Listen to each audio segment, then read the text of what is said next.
सभी को नमस्कार। आज का वीडियो पिछले 7-8 दिन में मैंने लगभग 25 से 30 बच्चों के साथ काउंसलिंग सेशन किए होंगे। उनमें 6 बच्चों की एक कॉमन प्रॉब्लम थी कि सर क्या एक साल में हम कैसे सक्सेस प्राप्त करें। एक साल इसलिए क्योंकि आप लोगों को लग रहा है कि 27 और 28 आपके लिए बहुत इंपॉर्टेंट है। तो मुझे लगा कि जब ये 6 बच्चों की कॉमन प्रॉब्लम हो सकती है, कोई बच्चा कहता है मैं 4 साल से कर रहा हूँ फिर नहीं हो पा रहा, कोई 2 साल से कर रहा है, कोई बच्चा फर्स्ट बार कर रहा है, लेकिन कॉमन सवाल उभरना कि सर क्या एक साल में क्या ये चीजें पॉसिबल हैं।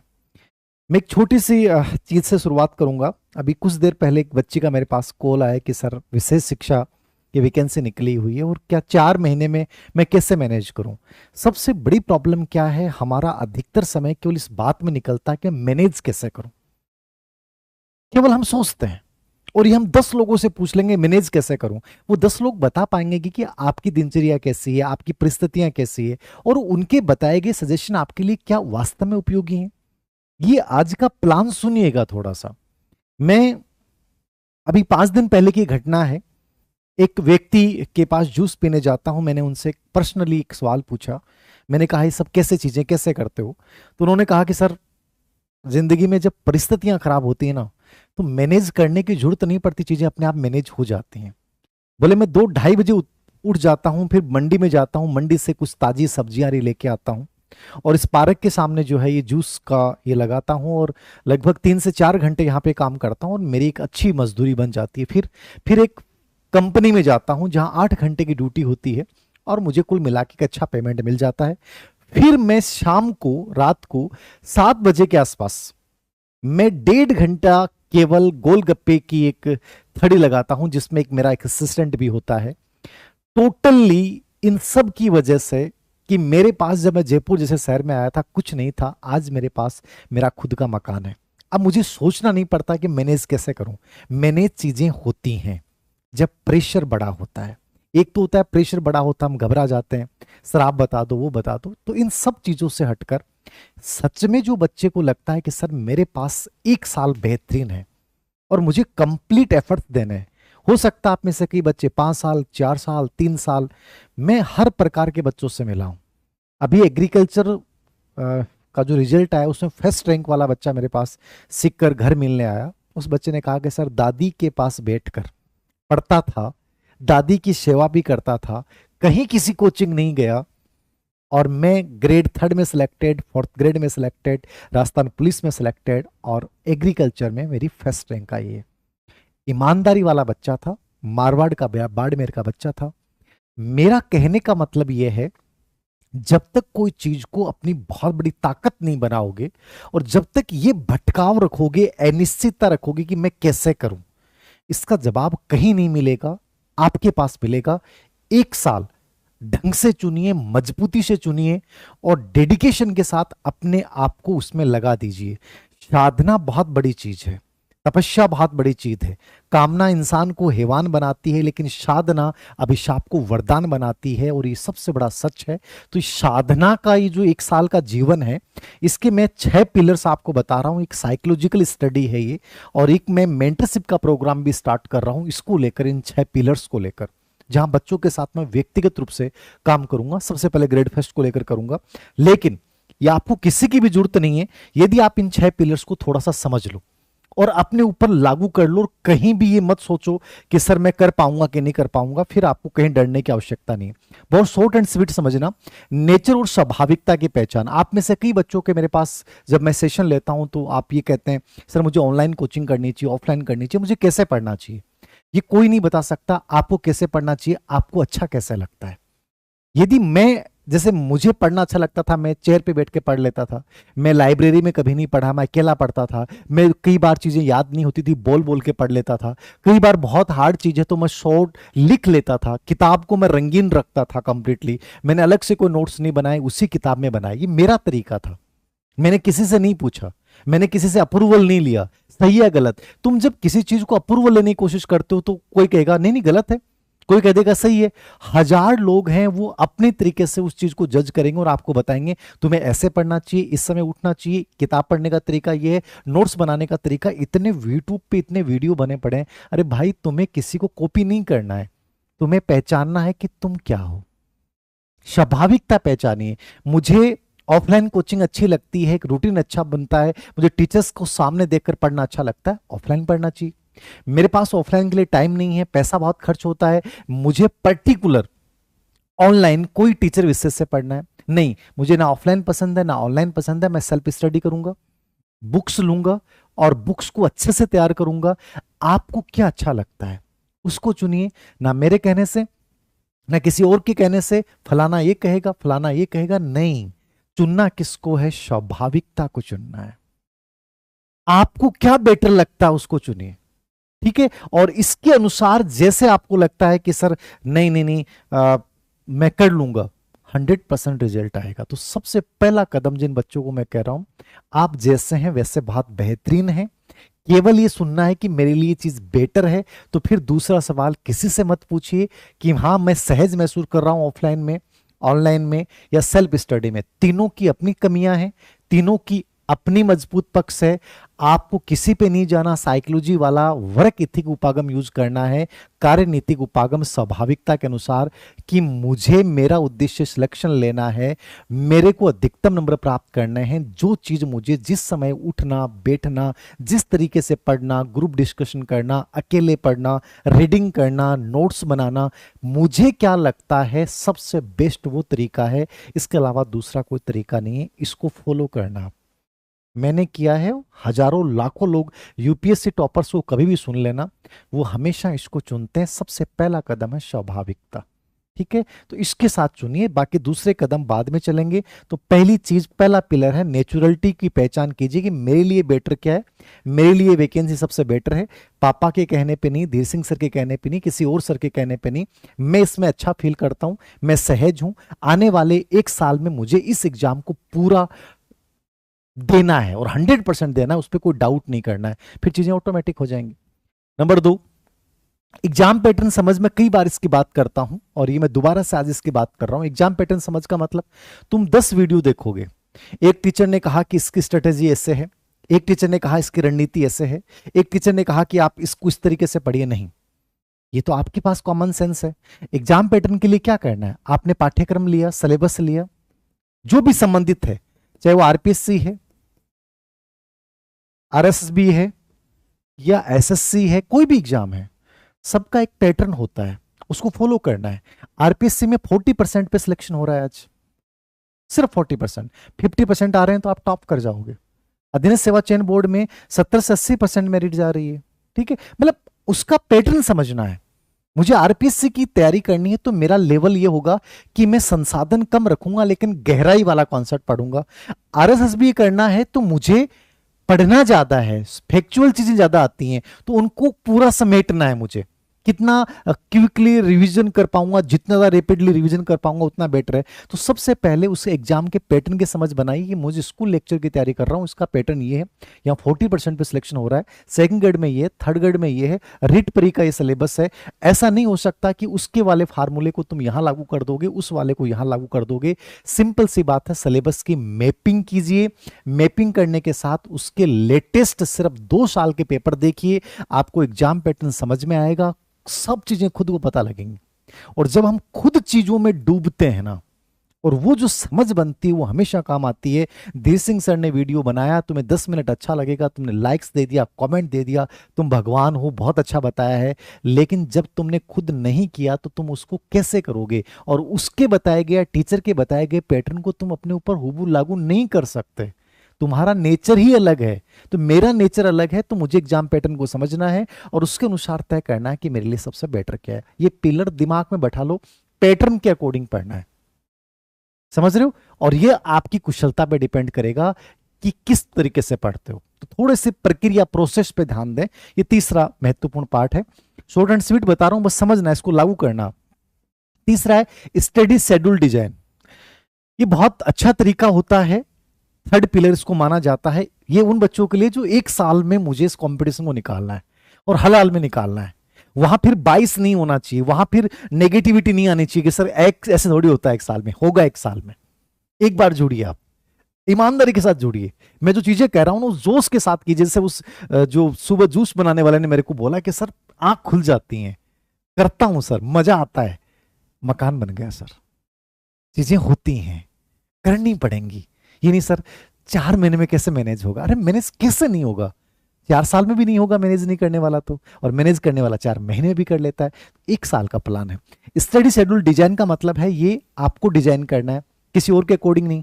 टीचर ने कहा कि यार ऐसे कर लो, नहीं, आपको क्या लगता है उसके अकॉर्डिंग करना है, मेरे लिए बेटर क्या है। तो स्टडी शेड्यूल डिजाइन के अंतर्गत आपको क्या करना है कि आपको अपने पूरे दिन को ब्लॉक करना। ब्लॉक का मतलब समझ गए, सबसे बेस्ट रणनीति होती है साइकोलॉजिकल होती है। ब्लॉक क्या होता है, दिन को ब्लॉक मतलब आपके पास ऐसा होना चाहिए कि नहीं मैं ये कर लूं, नहीं, पहले से चीजें तय हैं कि मुझे इस चीज को ऐसे करना है। मैं मान लो मॉर्निंग सेशन में पढ़ रहा हूं, मैं इवनिंग सेशन में पढ़ रहा हूं, जो भी आपको लगता है अपने अकॉर्डिंग प्लान बनाइए कि मुझे मॉर्निंग टाइम में पढ़ना बढ़िया लगता है, 12 बजे से पहले मुझे 6 घंटे निकालने हैं, सबसे बेस्ट स्ट्रेटजी होती है, ठीक है। मुझे 2 घंटे प्रैक्टिस करनी है, मुझे 1 घंटे पीवाईक्यू निकालने हैं, मुझे आधी घंटे या 1 घंटे मुझे इसका टेस्ट देना है। पूरा का पूरा तुम्हारे साल में 1 साल का प्लान होगा कि शुरुआत जो मैं करूंगा वो बेसिक से करूंगा। पहला 1 और 2 महीने मुझे सिलेबस की समझ बनाते हुए राजस्थान बोर्ड एनसीईआरटी, सब टीचर अलग बोलेंगे कि एनसीईआरटी पढ़ लो, कोई भी किताब पर्याप्त नहीं होती है, हर किताब अच्छी होती है, उस किताब को बेहतरीन बनाना पड़ता है स्टडी शेड्यूल से, उसमें नई चीजें ऐड ऑन करनी पड़ती हैं। तो ये चीज दिमाग में रखिए। तो स्टडी शेड्यूल ऐसा होगा 1 से 2 महीने में आप बेसिकली कंप्लीटली तैयार कर लोगे, बहुत आराम से चीजों को पढ़ोगे, ठीक है। 2 से 5 महीने के बीच में आप चीजों को स्ट्रांगली कॉन्सेप्ट आधारित पढ़ना शुरू कर दोगे, ठीक है। 5 से 7 महीने में आपका दूसरा या तीसरा रिवीजन आ जाएगा, और 8 से 10 महीने के अंतर्गत आप कंप्लीट टॉपिक के आगे, आप पूरे टॉपिक के आगे अंडरलाइन कर चुके होंगे कि इसका रेड पार्ट है, ये इसका ग्रीन पार्ट है, यहां से ये प्रश्न इस 2 साल में ये प्रश्न आ गए हैं। मतलब आपको पूरा का पूरा टॉपिक कंप्लीट आपके डिजाइन के अकॉर्डिंग, मतलब 12 महीने का ऐसा प्लान बनाइए कि जहां खाली स्पेस बचे ही नहीं, पूरा दिन ब्लॉक हो जाए। तो स्टडी शेड्यूल डिजाइन ये आपका खुद का होना चाहिए। इसको मतलब ऐसे फॉलो करो कि मजा आ जाए। ऐसे नहीं होना चाहिए सर कर लेंगे, नहीं नहीं कोई बात नहीं, आज नहीं पढ़ पाए कल अच्छे से करेंगे। मतलब ये चीजें मत दिमाग में लिखाओ कि मैंने इतना समय खराब कर दिया, 2 साल खराब कर दी। जो खराब कर दी वो डाटा है, वो चला गया, उसको क्यों याद करना। मुझे बेटर कैसे करना है, मुझे इस साल में लेना है, बस सिंपल सा थ्योरी है। 1 साल में ये एग्जाम होनी चाहिए और इस तरीके से होगी। थोड़ा सा मोटिवेशन लेके आओ चीजों को लेकर। तो मैं उस जूस वाले की बात से इतना मोटिवेटेड हूं, मुझे लगा यार कोई इंसान ऐसे कैसे कि मेरा सपना घर बनाना जयपुर में, तो मैं करूंगा, और कर लिया मैंने। एक हम सोचते रहते हैं करना तो है सर, प्लीज आप बता दो ना, आप बता दो, ऐसे थोड़ी होता है, चीजें करनी पड़ेंगी। तो ये तीसरा है कि पूरे दिन को ब्लॉक रखें, 8 से 10 महीने का पूरा डिजाइन बनाएं, और उसमें कोशिश करें कि 6 से 7 बार रिवीजन प्रैक्टिस सब चीजें शामिल हो। चौथा है रिसोर्स फाइनल और हॉपिंग रोकना। ये बहुत वर्ड इंपॉर्टेंट वर्ड है। ये आज के टाइम में यदि बच्चों का नोट करना शायद आपका भी सबसे बड़ा नेगेटिव रीजन होगा कि सफलता का यदि सबसे बड़ा कोई दुश्मन है तो ये है, सबसे बड़ा दुश्मन यही है, मान के चलना, इससे बड़ा कोई दुश्मन नहीं है। रिसोर्स शॉपिंग क्या होती है, रिसोर्स शॉपिंग का मतलब है, धीर सिंह सर ने, मान लीजिए हर टीचर का अपना अपना है, हर टीचर का अपना, क्योंकि टीचर को लगता है यार मैंने उसकी तरह बता दिया तो मैं वो समान हो गया। अरे यार ये क्या तरीका चल रहा है। आज लाखों टीचर्स बन चुके हैं, सब अपने अलग तरीके से बता रहे हैं, कॉमन बुक्स पे सहमति नहीं है, इसका मतलब ईगो का टकराव है। अब आपके साथ क्या होता है, मान लीजिए आप मुझे बहुत अच्छा मानते हैं, भगवान मानते हैं, जो भी मानते हैं, तो लोग धीर सिंह सर ने कहा इसी को फॉलो करना है, यार वो सर अच्छा बताते हैं उनको फॉलो करना है। अब उसका नुकसान किसको होता है, आपको होता है, क्योंकि आप भटक जाते हो। सब टीचर्स की अपनी मार्केटिंग का तरीका होता है, मेरा भी हो सकता है, मेरा भी कुछ स्वार्थ हो सकता है, बिना स्वार्थ के तो कोई आएगा भी नहीं, वीडियो भी नहीं बनाएगा, ये मान के चलिए। मुझे रिसोर्स हॉपिंग इसलिए रोकना है कि मान लीजिए मैंने फाइनल कर लिया कि मैं ग्रेड फर्स्ट कर रहा हूँ, ग्रेड फर्स्ट में मुझे ये मटेरियल पढ़ना है, ग्रेड सेकंड में मुझे ये मटेरियल पढ़ना है, ग्रेड थर्ड में पढ़ना है, आरएस में पढ़ना है, एसएससी नीट जो भी करना है, मैंने उसमें फाइनल किया। फाइनल करने के बाद जो कंटेंट है, मैंने उस कंटेंट को पढ़ना स्टार्ट कर दिया, और ये तय कर लिया कि मैं इस कंटेंट को बदलूंगा नहीं, चाहे कुछ भी हो जाए। बदलूंगा क्यों नहीं, क्योंकि मैंने फाइनल करते समय चीज देखी थी, ये कंटेंट अच्छा है, इससे पिछले 2 या 3 साल में जो प्रश्न आए हैं वो पूछे गए हैं, मतलब ये ठीक है, सफिशियंट है। मान लीजिए कोई नई चीज आ गई तो मैं उसी कंटेंट में ऐड ऑन कर लूंगा, ठीक है, या उसके ऊपर आगे पेज चिपका दूंगा, उस पेज के ऊपर मैंने चीजें लिख ली। लेकिन ये नहीं है, धीसिंह सर ने आज ये किताब बताई है, कल दूसरे टीचर ने कहा कि यार ये किताब और अच्छी है, मैं उसको लिया है, 30 दिन में और लिया है, आज मैंने इसकी कोचिंग की, कल मैंने उसकी कोचिंग कर ली, कल परसों उसके मैंने नोट्स मंगा लिए, आज मैंने इसकी टेस्ट सीरीज ज्वाइन की, कल दूसरे टीचर की ज्वाइन कर ली। नहीं, किसी की भी बातों से कभी प्रभावित मत हो। ये तो गांठ बांध लो कि मुझे रिसोर्स हॉपिंग नहीं करनी है। जिस दिन मैं जो चीज कंटेंट लेके चला, मुझे इसी के साथ रहना है, मजबूती के साथ खड़े होना है। उसमें कहीं मुझे लगा कि यार इस बार ये पेपर अभी जस्ट आया और इसमें से कुछ पर्सन नए आ गए, तो यार इसी कंटेंट में मैं ऐड ऑन कर लेता हूं। ये सबसे बेहतरीन तरीका है। मैंने जब पढ़ना स्टार्ट किया, मेरी जो बेसिक 3 किताबें थी, जैसे हिस्ट्री की बात करूं तो केसी श्रीवास्तव पढ़ा, उसको मैं ऐड ऑन किया, उसके अलावा किताब चेंज नहीं की। कोई कहेगा ये पढ़ लो, कोई कहेगा ये पढ़ लो, अरे सबके अलग अलग तरीके हैं भाई। मैंने जो किताब ली मैं उसी को पढ़ूंगा, उसी में चीजें ऐड ऑन करूंगा। कोई कहेगा ये, कोई किसी की बातों पे ध्यान नहीं देना चाहिए। तुम किसी को भगवान मानते हो तब भी उसकी बातों को स्वीकार मत करो। जिस कंटेंट को तुमने सबसे पहले फाइनल कर लिया, फाइनल करो उसकी क्वालिटी के आधार पे, उसके रिजल्ट के आधार पे। और उसके बाद जब फाइनल कर लिया तो हॉपिंग नहीं करनी है कि आज ये चीज, आज ये कोचिंग, परसों ये कोचिंग, आज इसका ऑनलाइन कोर्स, आज उसका कोर्स। नो, फिक्स है, इसी को रिवाइज करना है। 10 बार कम से कम इस किताब को पढ़ूंगा। फिक्स कर लो, इस किताब को मैं कम से कम 10 बार पढ़ूंगा। ऐसा नहीं हो सकता कि तुम्हारा सिलेक्शन नहीं हो, 100% रिजल्ट देके जाएगा। तो ये चौथा स्टेप है, रिसोर्स फाइनल। कैसे करना है, क्या करना है, पहले से तय कर लो।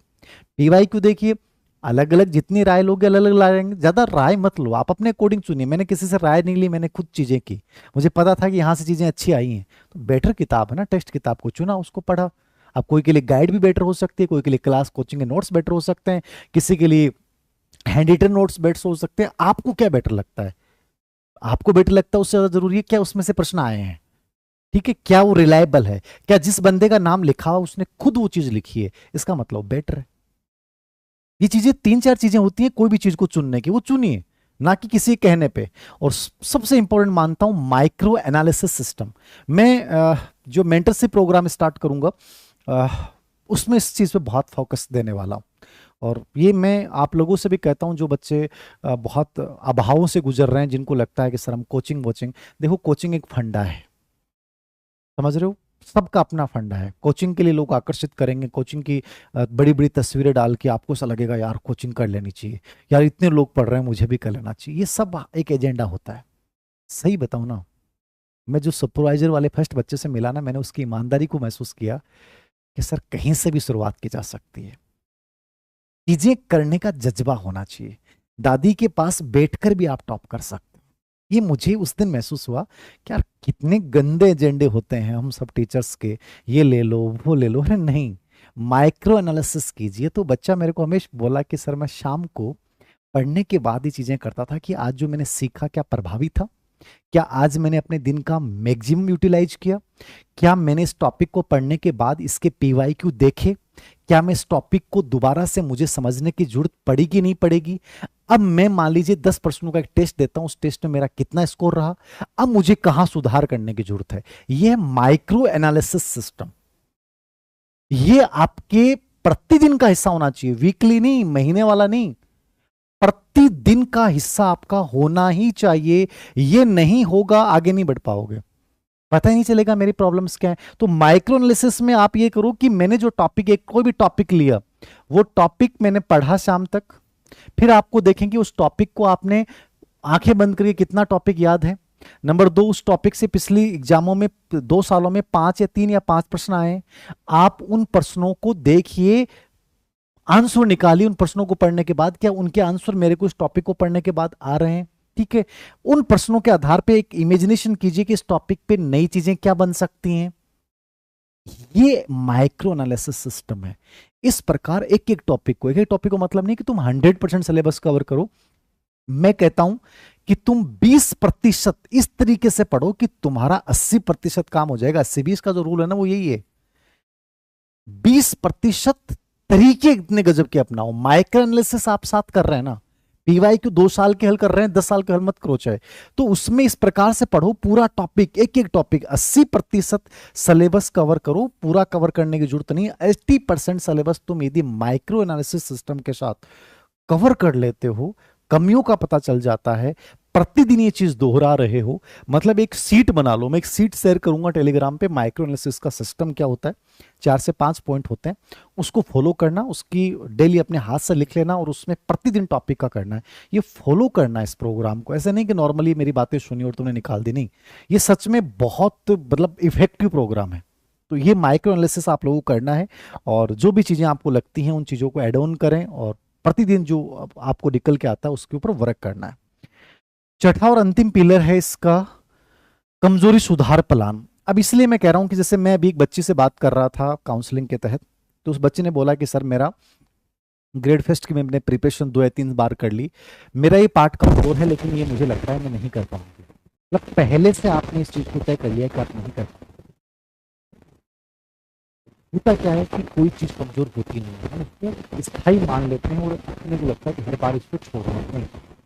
आपका जो कमजोर पार्ट है, जो स्ट्रॉन्ग पार्ट है वो तो आपका है, उसको आपने 4-10 बार पहले पढ़ा, 2-1-2 बार दोबारा पढ़ लोगे हो जाएगा। आप ये देखिए कि कमजोर पार्ट मेरा क्या है। मान लीजिए मेरा फर्स्ट पेपर है, फर्स्ट पार्ट है मेरी पॉलिटी कमजोर है, तो मुझे पूरा जोर एक बार उस पर लगाना है, पूरा जोर लगाना है। और जोर का मतलब ये नहीं होता कि आप उस पर जोर लगाना, मतलब दिमाग, ये टॉपिक की किताब है, थोड़ा सा इसका अंदर कुछ चीजें आप करना चाहोगे, सब नहीं करना चाहोगे वो आपके लिए बड़ी बन जाएगी। ठीक है, कोई कहेगा पेपर हार्ड आ रहा है, 40% नंबर नहीं बन रहे, आपको डर लग जाएगा, आप कभी छोड़ दो। नहीं, आप ये देखो क्यों नहीं बन रहे, कहाँ मेरी गलतियां रही हैं, कमजोरियां क्या रही हैं, मेरा स्कोर कितना काट रहा है, और मैंने कौन से ऐसे पर्सन थे जिनमें माइनर मिस्टेक किए हैं जिनको मैं समझ नहीं पाया। पूरी कमजोरियों को लिखिए, और लिखने के साथ उनको समेटिए मत, उनको दूर करना प्रारंभ कर दीजिए तुरंत, कि मुझे इस पार्ट को कमजोर है, दूर करना, मुझे इस पर वर्क करना है। वर्क कैसे नहीं कि आप गधे की तरह मेहनत करोगे, कि इसको बेटर तरीके से कैसे कवर किया जा सकता है। ये मान लीजिए यहाँ से 10 प्रश्न आते हैं एक पार्ट में से, मैं कोई नहीं, मेरे इस बार सिर्फ 2% सही हुए थे, मुझे 2 नहीं मुझे 8% इस बार करना है। अब मैं कैसे करूंगा, उस कमजोरी को दूर करने के लिए पूरा जोर लगाना है, पूरा दमखम लगाना है, स्मार्ट स्ट्रेटेजी अपनानी है, अच्छा कंटेंट चूज करना है, खूब उसकी प्रैक्टिस करनी है। वो कमजोर पार्ट जब तुम्हारा स्ट्रॉन्ग होगा ना, तो मजबूत तुम्हारा स्ट्रॉन्ग था, कमजोर तो तुम बराबर ले आए, और मान के चलिए कि आपको रोकेगा कौन, मुझे बताइए। तो सबसे पहला काम ये करिए कि जो मेरे कमजोर पार्ट रह गए एनालिसिस करने के बाद, मैं उन पे थोड़ा ज्यादा फोकस करूं, उनकी प्रैक्टिस ज्यादा करूं, स्मार्ट स्ट्रेटेजी का प्रयोग करूं, चीजें धीरे धीरे बहुत अच्छी होने लग जाएंगी।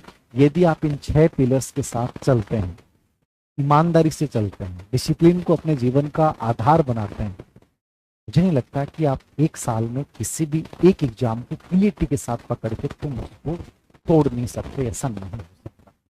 ये चीजें करनी है, और ये करने के बाद मजबूती के साथ कन्फर्मेशन, विश्वास को अडिग बनाना है कि मैं ऐसा कर पा रहा हूँ। एग्जाम हॉल में इस विश्वास के साथ जाएंगे, प्रैक्टिस आपको इतना मजबूत बना देगी कि आपको जो लगता है कि मैं एग्जाम हॉल में गलतियां करता हूँ, ये नहीं होंगी नहीं गलतियां। प्रैक्टिस आदमी में कॉन्फिडेंस लेके आता है, कॉन्फिडेंस आपके अंदर कन्फर्मेशन, विश्वास को अडिग बना देता है कि यार मैं चीजें कर सकता हूँ और मेरी हो जाएंगी।